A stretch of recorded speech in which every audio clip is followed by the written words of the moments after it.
अस्सलाम वालेकुम dear student. आज का हमारा टॉपिक है वीक नंबर 1 क्लास 10th का लेक्चर नंबर 2। इसमें लॉन्ग क्वेश्चन आपका एक रह गया था, फ्लो चार्ट के सिंबल्स। तो फ्लो चार्ट के सिंबल्स बेसिकली क्या होते हैं और वो किस तरीके से काम करते हैं। देखिए जी, मेरी बेटा मेरी बात सुने। किसी भी मसले को हल करने के लिए सबसे पहले हम स्टार्ट करते हैं। तो स्टार्ट के लिए हम किसी भी प्रोग्रामिंग के लिए स्टार्ट के लिए जो सिंबल यूज़ करते हैं उसको हम एक बेजवी शक्ल के अंदर लिखते हैं, बनाते हैं सॉरी।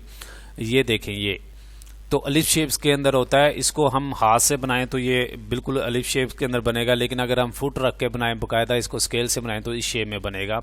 स्टार्ट स्टॉप के लिए यानी कि स्टार्ट और एंड के लिए ये सिंबल यूज़ होता है।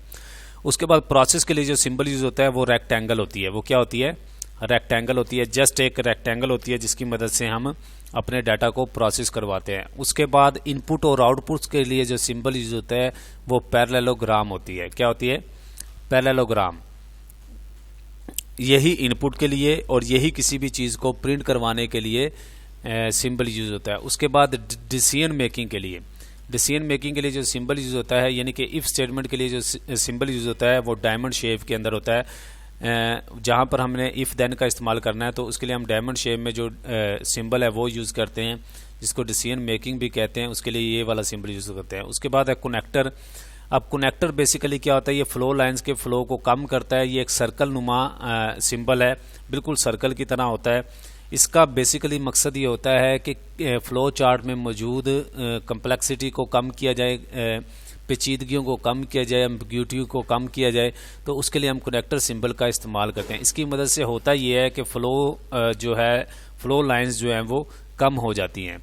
उसके बाद फ्लो लाइन, एक तीर का निशान नज़र आ रहा होगा आपको, ये यहाँ पे, इसको फ्लो लाइंस बोलते हैं। इनको फ्लो लाइंस यानी कि ये एक सिंबल को दूसरे सिंबल से मिलाने के लिए जो लाइंस यूज़ होती हैं, जो तीर का निशान यूज़ होता है, उनको फ्लो लाइंस बोलते हैं। उनको क्या बोलते हैं? Flow lines. मैनुअल इनपुट के लिए जो सिंबल यूज होता है ये एक तरफ से थोड़ी बड़ी शेप होती है और दूसरी तरफ से छोटी होती है। इसको मैनुअल इनपुट के लिए आमतौर पर आपके जो फ्लो चार्ट्स हैं उनमें इस्तेमाल नहीं होता, ये बड़ी प्रोग्रामिंग में आता है। उसके बाद है प्री डिफाइंड प्रोसेस। अब यानी कि कोई ऐसी चीज़ हम उठा रहे हैं जो ऑलरेडी प्री डिफाइंड है, जिसके मीनिंग ऑलरेडी कंप्यूटर में सेफ है। यानी कि हम कोई फंक्शन यूज़ कर रहे हैं, ठीक है, कोई स्टेटमेंट यूज़ कर रहे हैं तो उसके मीनिंग ऑलरेडी प्री डिफाइंड है। तो उसके लिए हम जो सिंबल यूज़ कर रहे हैं उसके लिए प्री डिफाइंड प्रोसेस का सिंबल यूज़ करेंगे। इससे मुराद क्या है कि इसमें होता क्या है, ये रेक्टेंगल शेप में होता है लेकिन इसके साइडों पे दो लाइनें होती हैं। शायद आपको नज़र आ रही है कि नहीं नज़र आ रही, जूम करके भी आप देख सकते हैं। इसके साइडों पे ये एक यहाँ पे लाइन होती है और एक यहाँ पे होता है, ये प्रोसेस सिंबल ही है, लेकिन इसके साइडों पे दो लाइंस होती हैं। ये थे मेरे बेटा आपका वीक नंबर 1 का टॉपिक। इसके बाद एक टॉपिक है आपका एल्गोरिदम बनाने का तरीकाकार या डेवलपमेंट ऑफ एल्गोरिदम। ये आपका 10th की बुक के अंदर ऑलरेडी क्वेश्चन मौजूद है, ठीक है ना जी। वहीं से इसके 5-6 पॉइंट है वो लिखें आप कि एल्गोरिदम को कैसे ड्रा किया जाता है, कैसे डेवलप किया जाता है, वो भी आपने टॉपिक वहीं से करना है। बिल्कुल आसान है, उसमें कोई पेचीदगी नहीं है।